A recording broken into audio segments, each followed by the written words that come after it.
why doesn't Israeli Hebrew sound Semitic at all? Biblical Hebrew was a non-spoken language for around 2,000 years. The revival of Hebrew as a spoken language is largely attributed to Eliezer Yitzhak Perlman. I am Shira. And I am Josh. And we see a lot of hateful comments from people, especially that Hebrew, the language spoken here in Israel, is a formulated language made up for the colonizing ethno-state. Nonsense. People like to say that Eliezer ben Yehuda, that was born in 1858, he's the one that revived Hebrew as a spoken language for Zionist reasons. But was it really dead before him? Wasn't it spoken in the land of Israel? Here, I believe in the National Library of Israel, we'll be able to find answers for those questions. All right. Let's go. W's in the chat. Like, comment, subscribe, and share. Going now to get the books. So we have this book, Mission of Inquiry of the Jews, 1839. Hebrew is the most necessary language for those labors among the Jews in this country. All Jews in Palestine speak Hebrew. So it's from 1839. 20 years before Eliezer ben Yehuda was born. Yeah, this one is by James Finn, British consular between 1853 and 1856.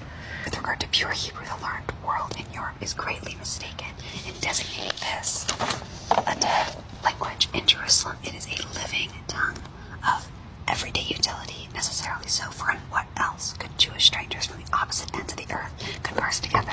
This is a missionary journal and member, Reverend Joseph Wolf, missionary to the Jews. First visits Palestine in the years 1821-1822. Jews there speak Arabic, Hebrew, Italian, Spanish, and a few of them speak French. The diary is from Sir Moses and his baby from 1866. It was on one occasion addressed by the mother of 3 children who solicited aid, and to my surprise she spoke to Dr. Louis and myself in Hebrew language with elegance and facility. You know, not only that was speaken day to day, it was speaken by everyone, by women and children. And with elegance. It wasn't broken, it wasn't difficult. She was speaking comfortably. Yeah. Which means she'd probably been doing it since birth. Or Exactly.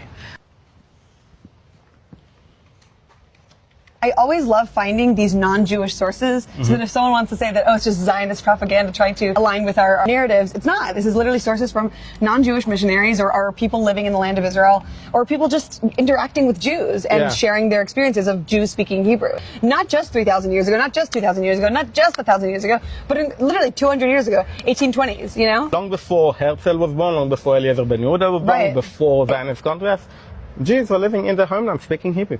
Right. So powerful. Israel Chai.